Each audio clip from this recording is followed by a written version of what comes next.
the reason I was so impacted by that experience was because it taught me one thing. It taught me that one of the fastest ways to make progress in any area of your life is to design an environment around you that makes it impossible not to succeed. Now, coming Mm. out of that meeting that night, I came away flush with ideas, full of energy, and I couldn't sleep until about 1 or 2 in the morning because I had so much energy from being around these individuals. They made me think that I Mhm. wasn't acting bold enough. And so I said to myself, well, how can I act bolder? And so this experience taught me how important it is to review on a regular basis the role our environment has, not just who we spend time with, but what we read, what we watch, who we follow on social media, what we listen to, even our physical and digital spaces. These environments are Like either going whether to you're hold at us to Starbucks or the Ritz. exactly whether you are at the Starbucks or the Ritz. I mean, these environments are either going to limit you or they're going to hold you to a higher standard and just show you what is possible. What does it take to put your life's work out there in a really big way? How much can I do with this one precious life? Welcome to The Selfish Gift. If you are like me and you struggle a little bit with self-care and finding the time or resources or basically the energy to do all of the things that you want and need to do in your life, you're really going to get a lot out of this episode. I am delighted to have with me today Simon Alexander Ong, who is a personal development entrepreneur, a coach, and a public speaker. And he believes that the greatest investment that you can make is in yourself. Totally agree with that. Simon has been featured in HuffPost, Forbes, Virgin, and The Guardian.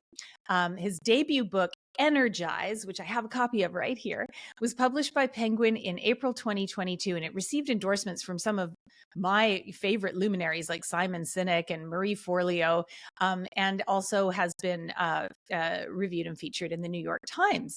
Simon, thank you so much for joining me today. Maggie, thank you so much for having me on.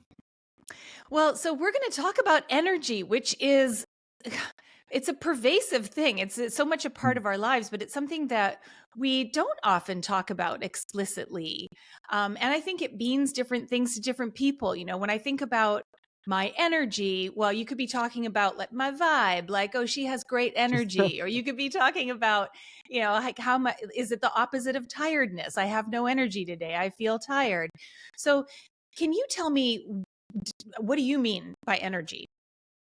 Sure. So, energy in its simplest form is life force. It's the feeling we get when we show up each day. Do you show up each day excited about what is possible, or do you wake up each day drained and exhausted, feeling like everything that lies ahead is a chore? Now, what's interesting is that we speak a lot about energy at a surface level. So when you look at popular culture, when you look at ethnic backgrounds and just the general language we use with one another, we touch on it a lot, but we don't really go into any detail as to how we can work on it for ourselves. So Mm. if you look at the entertainment industry, Star Wars franchise, they call it the Force. Oh, If yeah. you look at the yoga industry, they call it prana. In my culture, they call it chi. In the Maori culture, they call it mana, and so on. So we reference it a lot, even in everyday conversations. We use the term vibes. You know, this person's got high vibes. This person doesn't have good vibes. But we don't seem to look at it from a practical perspective on how we can better our own energy.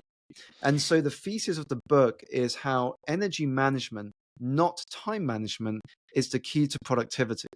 Because somebody could be time rich and energy poor, which Mm. actually results in them wasting the time that they do have. So if you don't have the energy, even if you have time, you end up procrastinating and delaying or putting off the things you know you must do.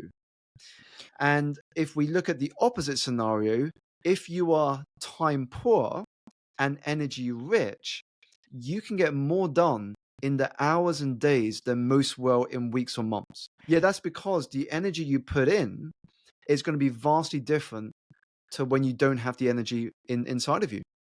And you just said, I mean, it's such a sort of, on the surface, it seems like a really simple distinction, but I think it's so profound. And it's actually the name of one of your chapters, which is Mm, Manage Your Energy, Not Your Time.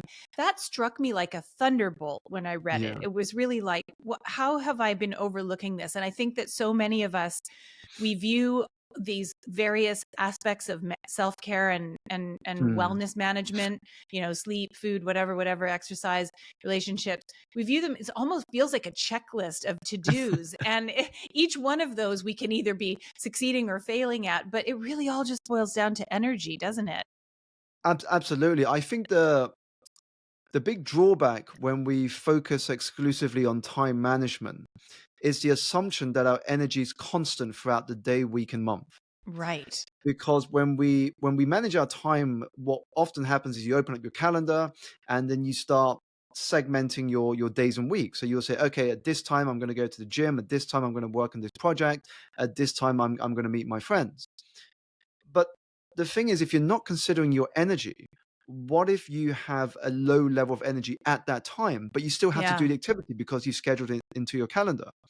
And so the way that this works better is if we can think about our energy first before we block things out in our calendar. So, for example, if I know that I have the highest levels of energy in the morning, well, how can I prioritize the things that I have to do in the morning when my energy is at its highest rather than, say, late afternoon where I know my energy is going to be at its lowest? So, So you the end up working prioritizing the with your important, body. the important things, and also presumably the things that kind of require a lot of exertion. Right. Exactly, and what happens is you end up working with your body, not against it.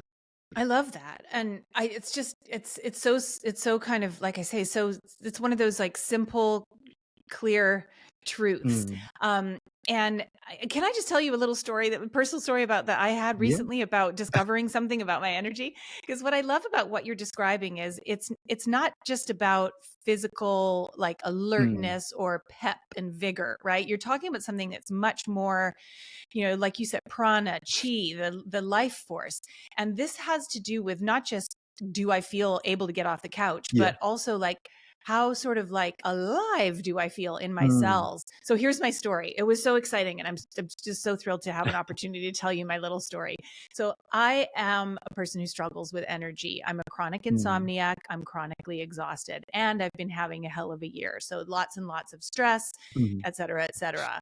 I also had a big health complication in 2022. So there's some sort of like, even just in my own physical, you Mm. know, um, wellness, I've had a depletion.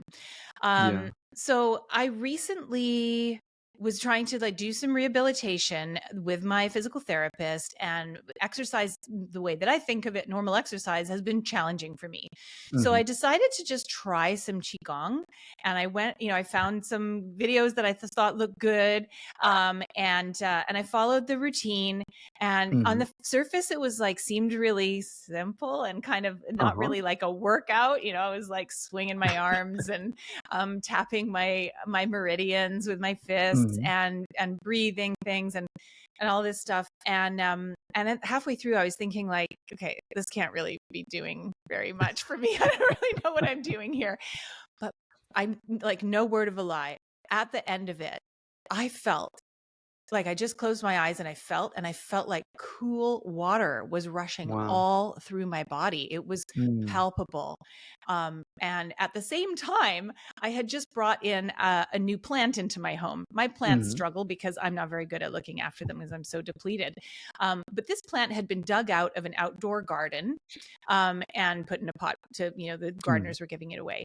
I brought it into my home, and I noticed that this plant was just like bursting, like it just was growing so hard, while my other plants were like, oh, they're like wrinkled up and sagging. And I thought, that plant is full of chi. Mm.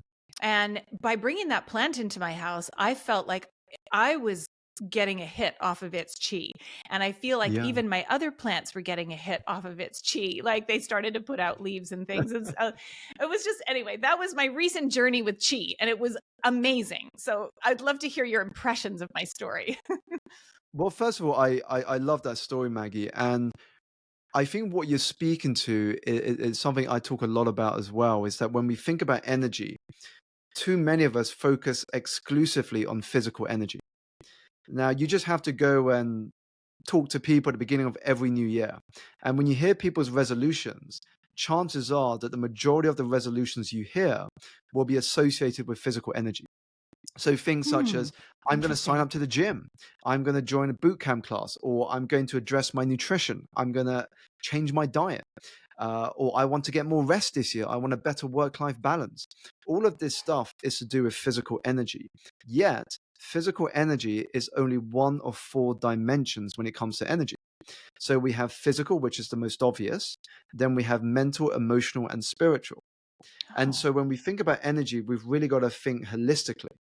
And this is why when I look at society around us today, I notice that so many are exhausted, not because they are physically doing too much, which is the physical energy, but because they are doing too little of the things that bring them joy, and they are running someone else's race. So you could still be having sufficient rest, you could still be working out on a regular basis, you could still have a good diet. But if you're doing work that does not allow you to express your potential, or you're doing work that goes against your values, then what happens is that manifests itself inside of you through tension, through physical stress. And maybe it prevents you from having the sleep that you want. And so we have to think about Hmm. energy through those dimensions as well. So physical energy is all about sleep, nutrition, and movement.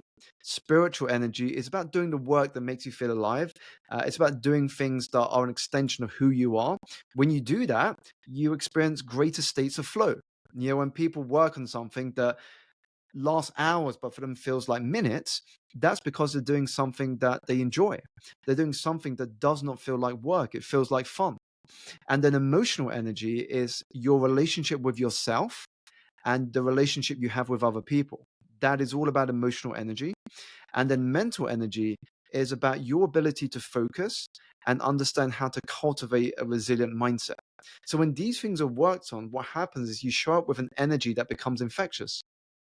I'm thinking of how people describe, the soul sucking job. That's what they're talking Yeah. about, right? They're talking about, I'm doing a job that's not aligned with my values or my Hmm. purpose in life, and it is literally sucking my soul, meaning it's draining my Hmm. energy. Same thing when we have to do something that we don't like or enjoy and we call it a drag. It feels like we're Yeah. dragging something. It's a drag on our energy.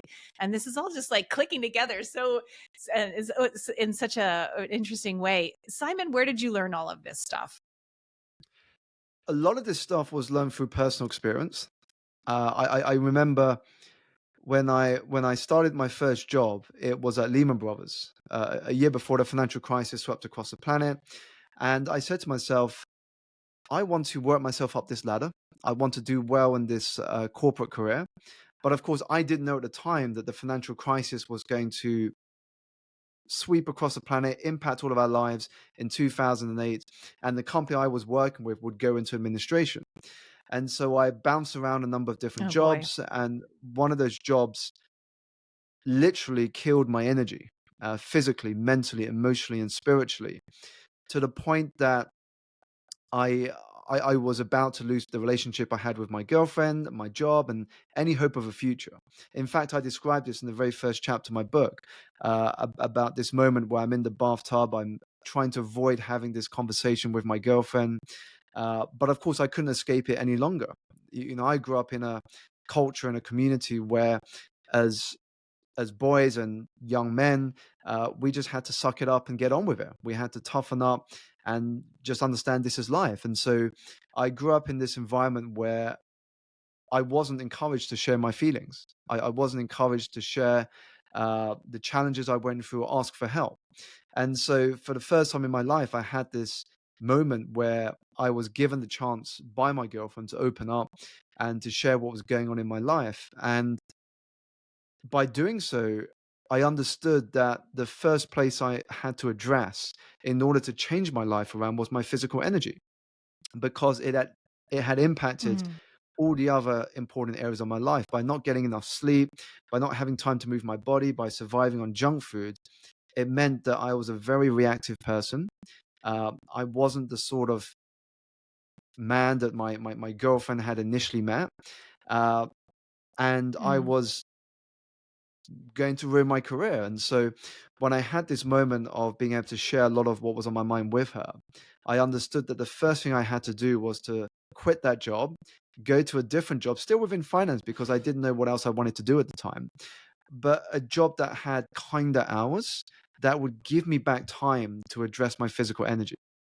So when people look at photos of me now, I joke and I say, "Hey, you should look at the photos of when I was in my finance jobs early on. You know, I was a completely different person." And so when I address my physical energy, for me, it started to have a domino effect on all other areas of my life. So it made me want to eat better. It made me want to do more things that made me happy. It made me want to explore the world beyond finance, and so that for me is where this understanding of how energy is so important started, and the rest came through learning through books, mentors, guides, through the clients I work with, Mhm. and just through observing not just myself but the society around me, through journaling my observations onto paper and then just going out and investigating them and following my curiosities. Amazing. And I think that so often, we teach what we most need to learn, and the thing that sets us on our path to developing a Yeah. specialism or expertise is because there was a time when we lacked that insight or guidance in our lives. Mm. And then you went on to leave the financial services sector, which is probably a good thing. I've seen that show Industry, and I don't think that that's good for anybody's energy in that kind of life. Um, but um, but you went on to train as a life coach or a certified coach of some sort. When Yeah. did that happen, and how did you feel about making that kind of shift? It's huge. It's a huge shift, and I remember I didn't tell my dad or my family about the shift I was making, because I knew, coming from an Asian background, there was a lot of pressure to continue with my financial career because you've got a degree in economics. You started this career. It's a career with a good reputation. And to give that up and to venture into the unknown of entrepreneurship, nobody in my immediate family had started their own business, let alone run a successful business. And so for Hmm. me, I kept that from them for a couple of years. That was why it was also tough mentally. Wow. Uh, so Oh yeah. when I had the sort of Skype conversations back then, because my dad was abroad, I would say things such as, "My Uh, job's going well, and I'm hoping to get promoted." I would be buying myself time until I could have some success, which I could share with him. But the way the coaching came about is when I started to have this motivation to want to do something outside of my industry. I got involved in a couple of businesses, they didn't work out, and I kept asking myself, what is it that comes naturally to me? And I kept coming back to this idea that I was the one person in my circle of friends that people kept coming to when they had a challenge or they had a dilemma and they didn't know which decision to make. And they wanted someone to share their challenges or setbacks with. Now, initially I thought, hey, mm. isn't that just being a good friend? Isn't that what good friends are for? And I never realized it was a skill that I could monetize. And so I went along to this 2 day seminar. It was a free event. So the only thing I lost was my time. I went to this 2 day seminar in Okay. London. And by the end of the weekend, I was telling my girlfriend that I think this is what I'm looking for. I think this is what I have to be doing. And so within a few days after that, I sent an email to the organizer and I said, I want to sign up for your courses. And 2.5 years later, while doing those courses on the side of a full-time job, I qualified as a coach. I did 3 of their certifications. And then a couple of years after that, so in 2016, I then handed in my notice and I waved goodbye to the world of work in terms of working in the corporate race. And then I dived into the world of entrepreneurship. And it's only been, Oh in the wow. grand scheme of it, it's only been about 5.5 years, but it has been a wild ride. It has been a wild ride since starting Okay, my have you journey as an told entrepreneur. have you, have you told your dad? Yeah, they all know now. It's amazing. I mean, I started sharing my successes with him and the family, and the fact that they were sharing my videos and my posts onto their own social media was testament to the fact that they were liking what they were seeing, and they were supportive. And it was nice to see my family on the front row in April 2022, when my book was published. We had a book launch at a members club in London. Over 300 people came, and they were sat on the front row. So Wow. it was beautiful to have them there to celebrate that occasion with me. How wonderful, Simon, because I know that family support is a huge determinant of how free we feel to pursue our Mm, heart's calling. And when we have a family that supports us versus one that doesn't, I think that that yeah. alone can really affect our energy for our path. And not every family comes around, Mm. you know.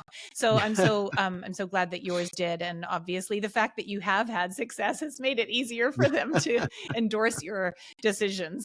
Um, uh, excuse me. But I'm curious. Um, so I want to take you back in time a little bit for a second. Um, Mhm. you had um, you had a life-changing experience at the age of 17 that Mm. no doubt affected the way you viewed your place in the family and Yeah. also your path in life. Can you tell me what happened at that time? Yeah, sure. I remember I was in science class at the age of 17. I was with a group of other children, and we were doing this science experiment. And the teacher comes up to me and he says, "Simon, the headmaster would like to see you." Those aren't really words you want to hear as a student, because usually when you get told that the Never. headmaster wants to see you, it's very likely because you've done something wrong or you're going to get a telling off. And so I made my way to the headmaster's room and I sat down. And I remember he looked at me and he paused before telling me that my mum had a tragic accident, and she was in a coma in the local hospital, and they didn't know if she was going to make it. So shortly after that, my dad drove myself and my brother being 1 year younger than myself, to the hospital, and we spent most of the next 7 days next to her on the in the ward, just holding her hands, just praying, and just doing everything we could to make sure that we were spending as much time with her, even though she didn't know we were there because she was in a coma. And shortly after that, of Hmm. course, she didn't make it. Her internal organs just started collapsing. They just stopped functioning, uh, and we then had to organize her funeral. So it was a very interesting time, because this was a moment in history where there was not as much resources as there is today when it comes to mental health. And so I Hmm. wasn't ready to share that experience with my friends at school, let alone anyone else in the family. At least for the first couple of years of that, it was very tough for me to share what happened, because I knew that if I did share, there would be questions, and I wasn't ready to answer the questions I would get coming my way. There were so many life lessons that the experience taught me, but the one that I think really helped me later in life and defines a lot of the things I do today are the two words "don't wait," because the loss taught me Mm. and reminded me very powerfully how fragile life is. I think it's so easy to take for granted uh, the fact we are able to do certain things. We have good health. We woke up today. They sound simple, but these things we easily take for granted. And so the words "don't wait" was a nice reminder to have a bias towards action. That if I embrace those two words Yeah. "don't wait," not only would it become an antidote to regret, but it would set me on the path to fulfillment. And so what I have been very actively focused on since that moment, uh, has been reducing that gap between idea or insight and execution. So when I have ideas or insights about things to do, I want to collapse that gap between having it and putting it into action. Otherwise, what tends to Yeah. happen is we wait so long before we put those things into practice, and sometimes it can be too late. Yeah, I think that so many of us, I have a daughter who's in her 20s, and I was talking to Mm, her the other day about how when I was in my 20s, I remember thinking mm, that what I was mostly preoccupied with was sort of almost like setting the stage for when my life would eventually begin. You kind yeah. of make a plan, get the pieces in place, and then at some point, when you've got the partner in the job and family on the way, or whatever else those things are, then Mm, your life will start. And it's only after yeah. some time had passed that I realized, like, no, this is not a dress rehearsal. It's actually been going Mm, on for some time now, and it's happening now, and it could be over tomorrow. So mm, my condolences to you for the loss of your mother. It sounds like you also derived in that from that experience a very valuable, empowering yeah. shift in your outlook on life. So Absolutely. And I think, later, let's go back to like now you're mm, now you're an entrepreneur. Back to the moment when you're an early in your journey as an entrepreneur. You joined a mastermind group. Now, Simon, I know this mm. story because I've met you in Los Angeles when you were promoting your book, and it's a crazy story. Please tell us about that experience that you had in that mastermind group when you were a fledgling entrepreneur and how it changed the way you approached that endeavor. Absolutely. So I was in a full-time job at this time. I was invited to a friend's birthday, so it was held in West London, and I was a bit apprehensive about going. It was typical London weather. It was raining at night, and so when it's raining, I'm always questioning whether I should go out of an evening. But I decided to go, and I went there. There was some friends I knew also attending, so that made it easier for me to catch up with people there. And then I met this guy called Mark, and we have this deep conversation. So he's asked me about what I do, and he's asked me about have I thought about running a business before? Have I thought about becoming an entrepreneur? And of course, this was me having just qualified from getting my coaching certifications and having this dream of doing something for myself. So I'm sharing all of this with him, and I'm sharing my hopes, my dreams, and my Mhm. aspirations. And he could feel that energy coming across. He said to me, I think you'll go far. I think you've got something about you that tells me you're a determined person. And so he said, I'm running this mastermind group next week.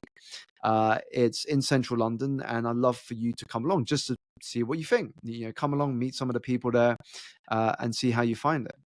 Now, I just jumped straight on it because I never at that time joined a mastermind group before. I'd only read about it in books such as Napoleon Hill's Think and Grow Rich. And so I said, sure. I block out the time in my calendar.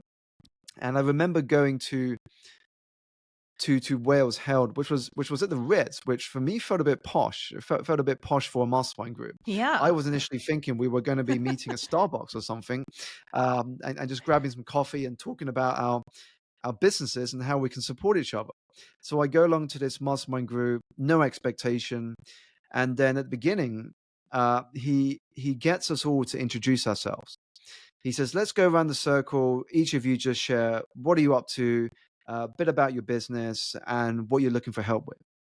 And so the first person goes, "Hi, I'm Patrick. I co-founded a company called HelloFresh, and it's a meal delivery service company where you pick the uh, dinner or the meal you want to cook, and then we send it to your doorstep, and you cook it and hopefully enjoy the food."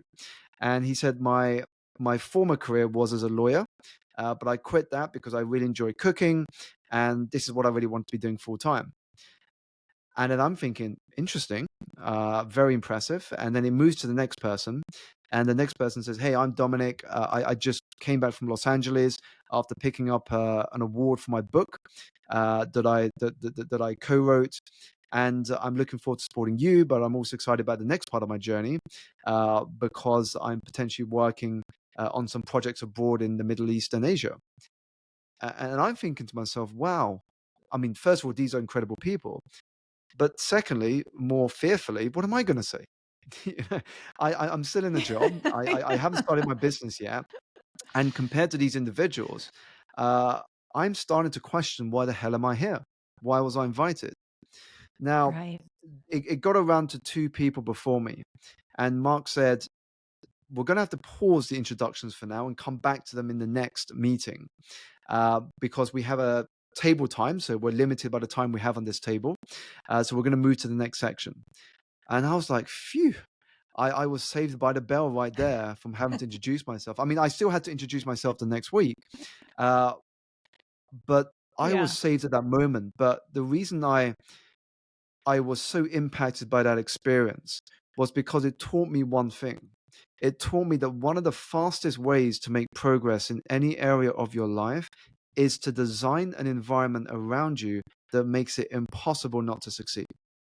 Now, coming Mm. out of that meeting that night, I came away flush with ideas, full of energy, and I couldn't sleep until about 1 or 2 in the morning because I had so much energy from being around these individuals. They had raised my standards. You know, the things that I wanted to do were their minimum. You know, some of the habits I wanted to embrace, they Right. were already embracing them. My big goals I had, they just took my big goals and made me think astronomical. They made me think that I Mhm. wasn't acting bold enough. And so I said to myself, well, how can I act bolder? And so this experience taught me how important it is to review on a regular basis the role our environment has, not just who we spend time with, but what we read, what we watch, who we follow on social media, what we listen to, even our physical and digital spaces. These environments are Like either going whether to you're at hold the us to Starbucks or the Ritz. exactly. Whether you are at the Starbucks or the Ritz, I mean, these environments are either going to limit you or they're going to hold you to a higher standard and just show you what is possible. So incredible. And so from there, I'm so glad, first of all, that you got tapped into that group, because, we could all use that sort of Mm, expansion of our vision for what's possible. And I think that, we start out playing small based on, well, this is what I think I can accomplish based on what I've mm, accomplished in the past. But to go somewhere that you haven't gone before, it yeah, really is helpful to be surrounded by people who are, you're running in a pack. You're yeah, running in a pack and you're exactly. going, a certain distance at a certain speed, which really does carry you along. I can see the impact that that would have on a Mm, person's energy. Okay, so you went from there. Let's jump ahead to, you're a public speaker now, and and a very successful one. Simon, I can't believe you've only been doing this for 5 years. I know so many people who've been trying and trying to set themselves up as coaches, experts, speakers, mm, authors. And you just seem to have been on such a rocket ship with your mm, career. So, talk to me about your public speaking practice, sure. and particularly, like, how did you manage to accelerate all of this so quickly? Yeah. So, but before I jump into that, there's a great analogy I'll share because I think this summarizes what I've been doing very well. So, if you've ever watched the film Interstellar by Christopher Nolan, it's a great film about space travel, but also explores the physics of how the universe works. There's a scene in the film where Matthew McConaughey's character is sharing with his colleagues, but also to us as as a viewer of the film, what what a wormhole is. And he takes a piece of paper. He puts a point at the top of the A4 piece of paper. He calls it point A, and then he draws another point at the bottom of the paper, calls it point B. And he says, now for us to go from point A to point B, we have to draw a vertical line down. And that vertical line divides the A4 piece of paper into two. So if I want to go from A to B, I have to Hmm. travel along the distance of that vertical line. However, he said, if Hmm. I was to fold that piece of paper in the middle, I get from A to B instantaneously. And he said, that is how a Oh my wormhole goodness. works. Okay. Yeah, I'm with So you. when you're in space, when you travel through a wormhole, you go from one destination to another instantly. And so I remember watching that and I realized that was a great summary of the things that I try and do when I run my business or learn a new skill is let's say it takes the average person to learn a skill. I don't know, 3 years to go from a beginner to someone who's mastered a particular skill. The challenge I give myself, to liken to that analogy I just shared, is how can I do what takes most people 3 years in 1 year? Now, when you start to ask yourself Hmm. a question like that, it challenges your thinking. So I remember when I was looking into becoming a speaker, the usual path that most people take is they join a club like, say, Toastmasters. So they might join a club like Hmm. Toastmasters, they learn how to speak, they develop their speaking practice, and then they go out and then they do lots of gigs for free, and then they get paid and they go from there. I looked at that process and I said, that's quite a long journey to go from having to train to getting to a level where you can get paid quite well for it. And I went to one session at Toastmasters. It was like an introduction taster session. And you get to stand up and you get to do a talk in front of all the other members at the Toastmasters club. The one thing I didn't like about the setup was the fact that when I did that talk, I knew everyone in the room. I mean, these are my fellow members in the Toastmasters community, but that's not real life. Real life is when you walk into a room and everybody is a stranger. You don't know anyone in the room when you go to deliver a Hmm. keynote or when you go Hmm. to talk at a company. So, what I did is I didn't join Toastmasters or any of those clubs. I said to myself, my best training is if I reach out to event organizers and I say, hey, I will speak for free at your event in exchange for me capturing some content. So, if I can bring someone of my team, at the time it was my girlfriend, to capture photos and videos, I will speak to you for free. Because here's how this will be a win-win. It will be a win for you because let's say I'm not a good speaker, then you haven't paid me a single cent.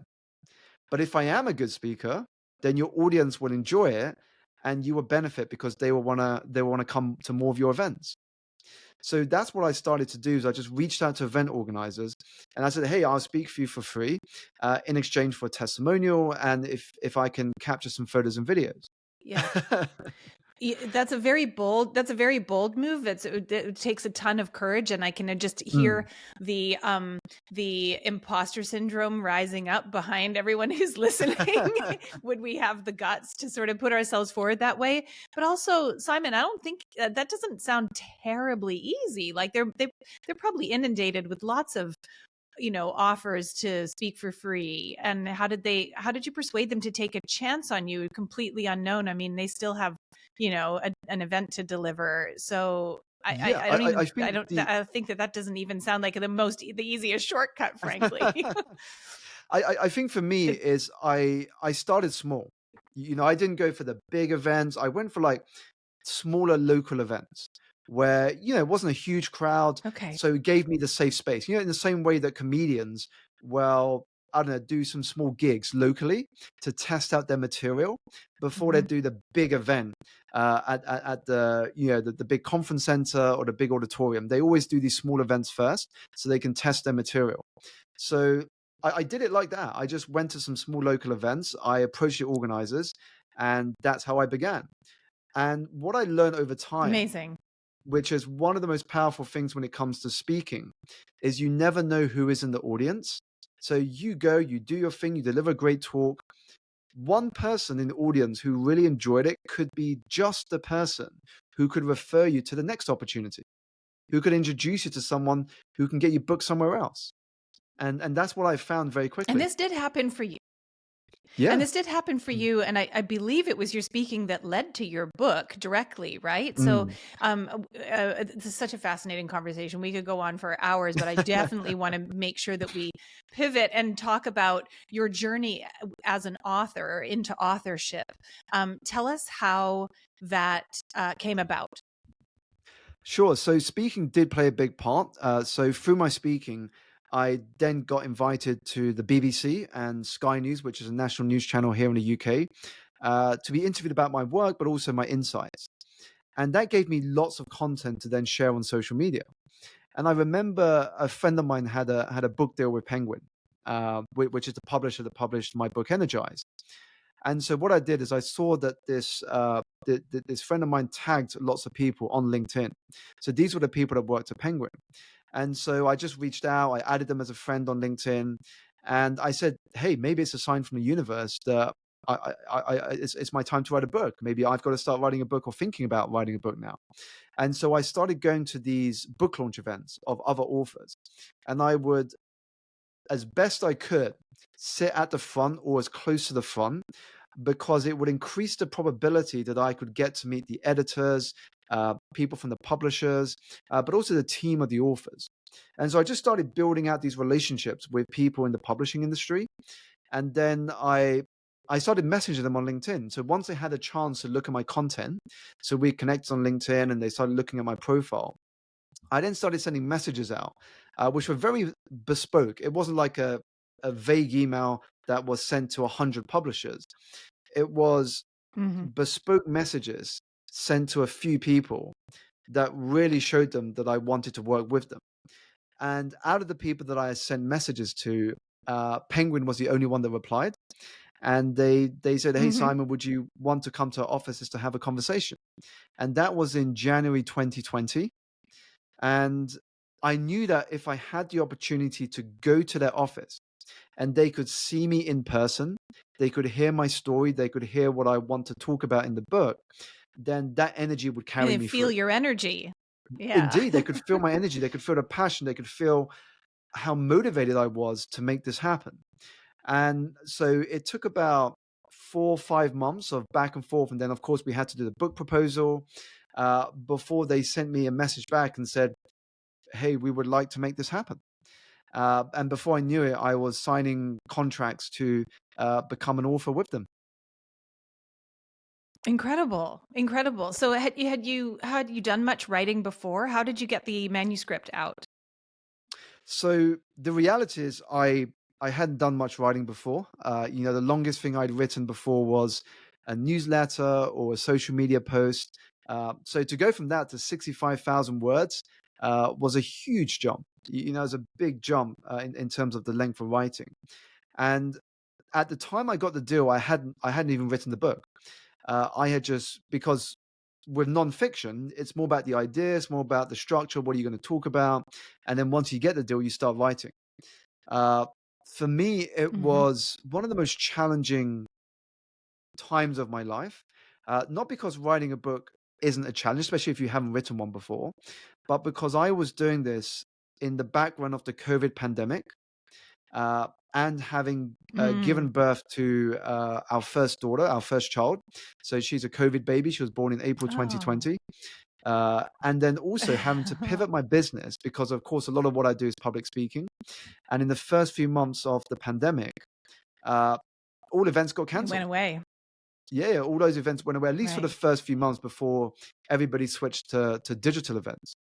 And so that year, that Hmm. first year of writing, uh, was such a crazy ride in terms of the ups and downs of managing a family, uh, managing a business, and then hitting deadlines when it comes to submitting what you've done to your editor.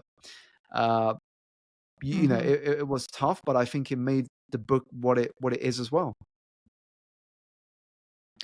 And what was your writing practice like? When was, I suppose you had to write when you had the right form of energy available to you Yeah. for writing, so creative energy. And so when did you write consistently, like a little bit each day, or did you binge write late into the night? Tell us about how it went for you.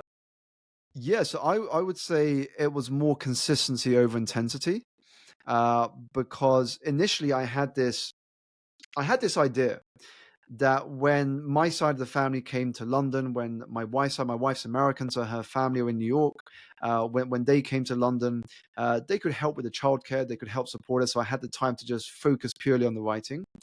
But of course, when the first lockdown was announced here in the UK, they had to cancel their tickets, they had to cancel their flights. We couldn't go out of our house, Hmm. nobody could come to our house. And so suddenly we had to do Hmm. all of this on our own. And my wife had just had a C-section, so she was recovering for Hmm. 7 to 8 weeks post birth, and so it meant I had a lot more Yeah. to take on as the husband and father. So what that meant is that even though I was consistent, I just had to find the time away from parenthood just to write. So Mhm. the reality was, there wasn't a fixed schedule, and it just became the time I had available was the time I wrote. But one of the things that really helped during the writing process was having a support group of other authors who were also on the same journey. And so what we did is, because we knew we couldn't meet in person, so what we did is we met on Zoom every week or every 2 weeks, and we would just mute ourselves Mhm. and just be on camera for 2 to 3 hours, and we would just be writing. Mhm. And then we would unmute and Mhm. we would just share what did we do, any challenges, any thoughts, any questions, and just lean into each other's support. Again, it goes back to what I was saying earlier about environment. We had this nice environment of fellow authors uh, who were experiencing the same challenges, but who still had deadlines to hit. And so for me, that was really helpful. Yeah, that's so clever. And how did you come to find each other? Did you just kind of like Google an online writing group and join it, or was it something that your publisher helped you set up No, through so introductions, or what? yeah, so it was quite organic actually, because when I was allowed to share that I had this deal with Penguin on social media, I had friends of mine in my network that I didn't know were also writing a book send me a direct message, and they Mm. were saying things like, "Hey Simon, first of all, congratulations on the book deal, and second, I'm also writing a book.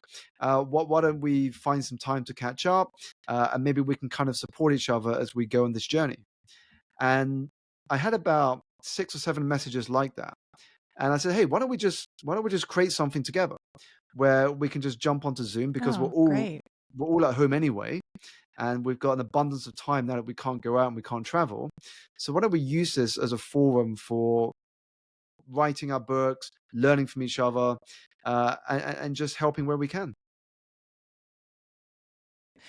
That's so cool. I love that. I mean, it just kind of it just goes to show that I think a lot of the times we think about social media and the way that we're Mm, sharing about our lives on social media as this is like it's a chore, it's a, oh, I've got to mm, kind of create content and, but really when you're sharing from a genuine place, that really can bring um nourishing connections into your life.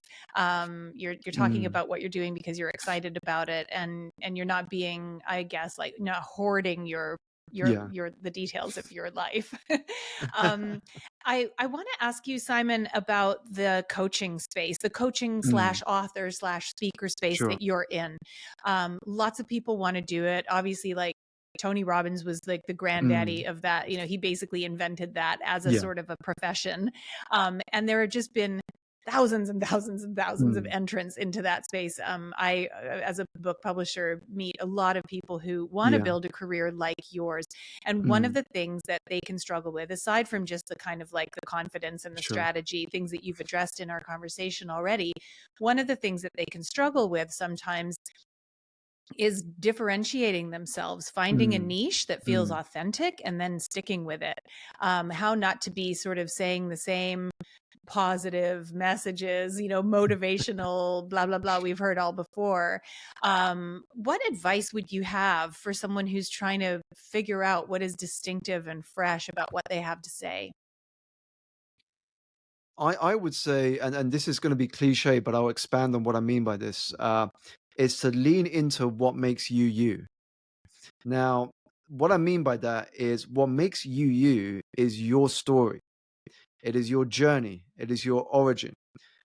If I, you'll hear a lot of film references from me because I'm a big film fan. But if you think about superhero films, what makes someone like, let's say, prefer Batman over Superman, or one character over another character, it's because of their story. If a superhero just came out and said, Mm-hmm. "Hey, I'm Batman, I'm Superman," there would be no connection to them if you didn't know their backstory. What makes them different is Mm-hmm. their origin story. So with Superman, he's this being that got sent from another planet. He ends up being taken in by a family in middle of America, and he grows up in the American sort of system. He joins the rat race of corporate America while trying to hide his true identity. Now, a lot of people could probably resonate with that story. Whereas Batman lost his parents at a young Mm, age, he became an orphan. He vowed that he wanted to seek justice for those who couldn't get justice, and that became his story. And so I think when we think about this industry, or any industry for that matter, is to lean into what makes you you, i.e., lean into your story. Tell your story in a way that only you can tell it.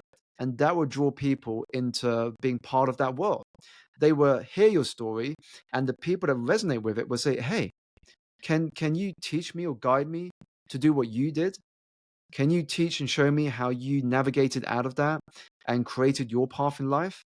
Because for me, I never see the fact that something is oversaturated, because nobody can do what you do in the way that you can do it, because you have a certain way of doing it yeah. because of your upbringing, your story, your experiences, and the way you see the world.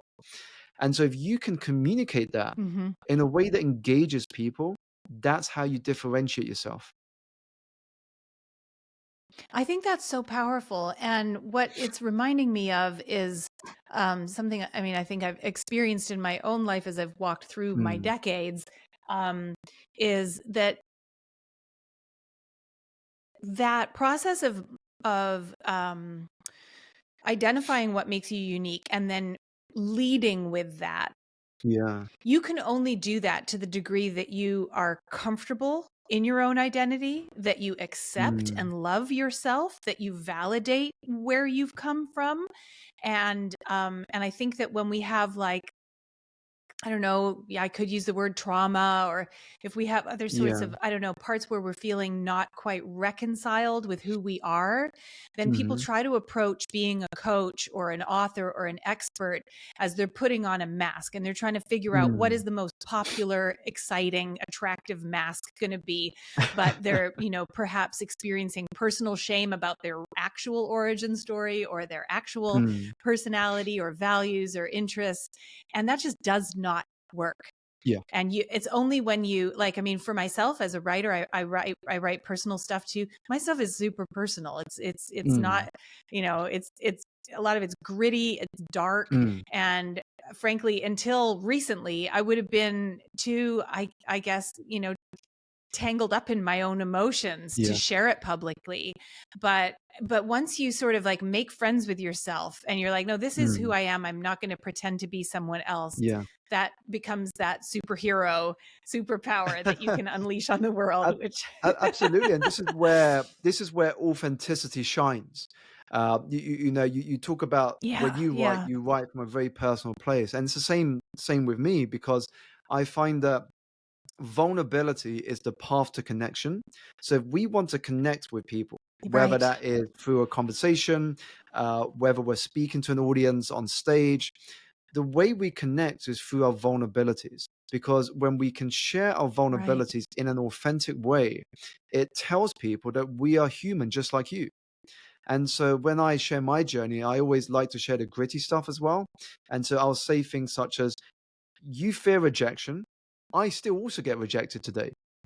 I'm sending out asks, I'm sending out requests. Not all of those things turn to fruition. Some will come back with a yes response, some will come back with a no or not now. And I'm just like you. We're all in the same boat. I mean, different levels, but we're still in the same situation where we do get rejected in different ways." You're right. And it is that vulnerability that creates connection. And it's, we think that if we think that we have to show up with sort of like, I'm perfect, I'm perfect, I'm Mm, polished, I'm healed, I'm whole, I've got it all figured out, that's why people will want to listen to me.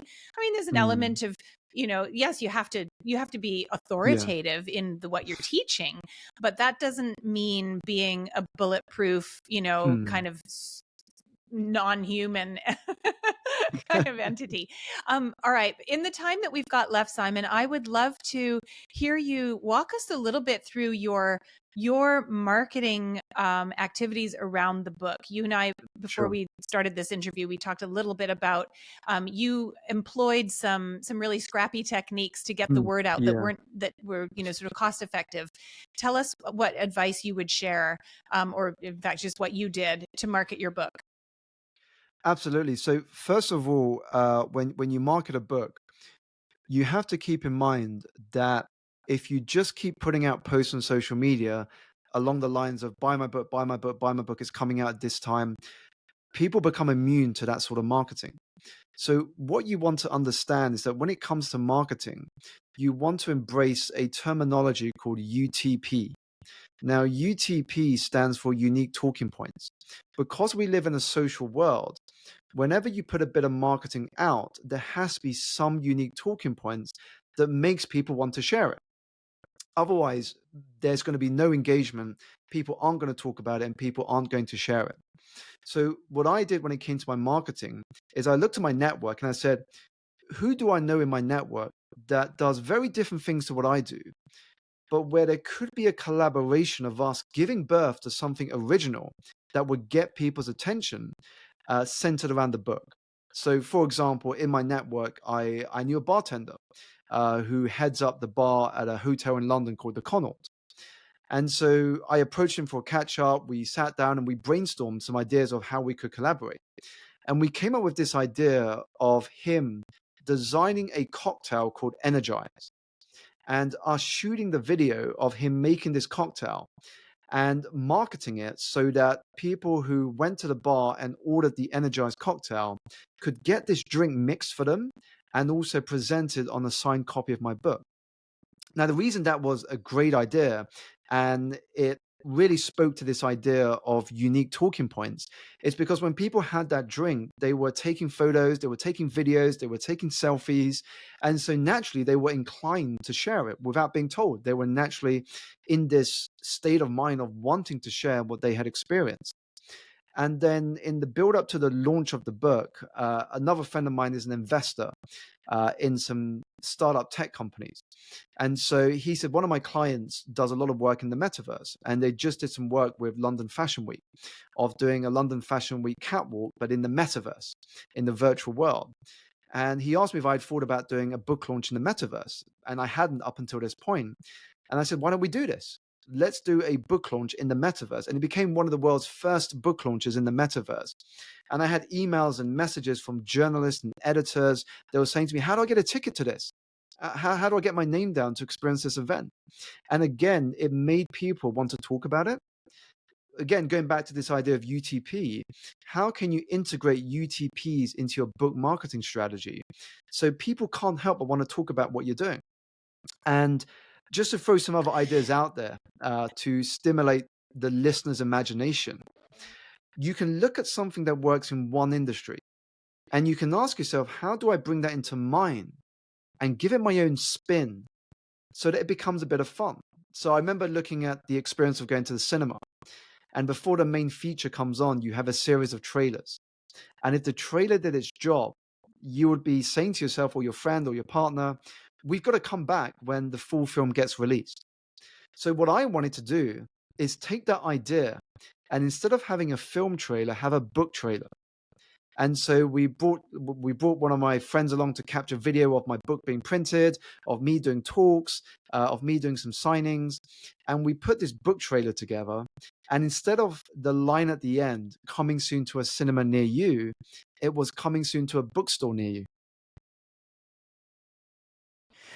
I love that. My God. Yeah, so those are some super cool original guerrilla marketing techniques. Book trailers are a thing that I have seen before. They're often just kind of like interviews spliced together or, sort of just a talking head with the author. But I love the idea of that kind of behind the scenes, looking at the printing, et cetera.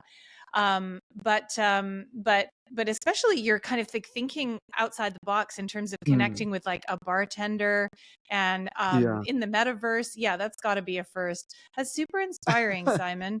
So and now just as a publisher, I'm thinking like, yeah, what can we do to sort of bring some uniqueness to our launches? There's so many ideas. I mean, the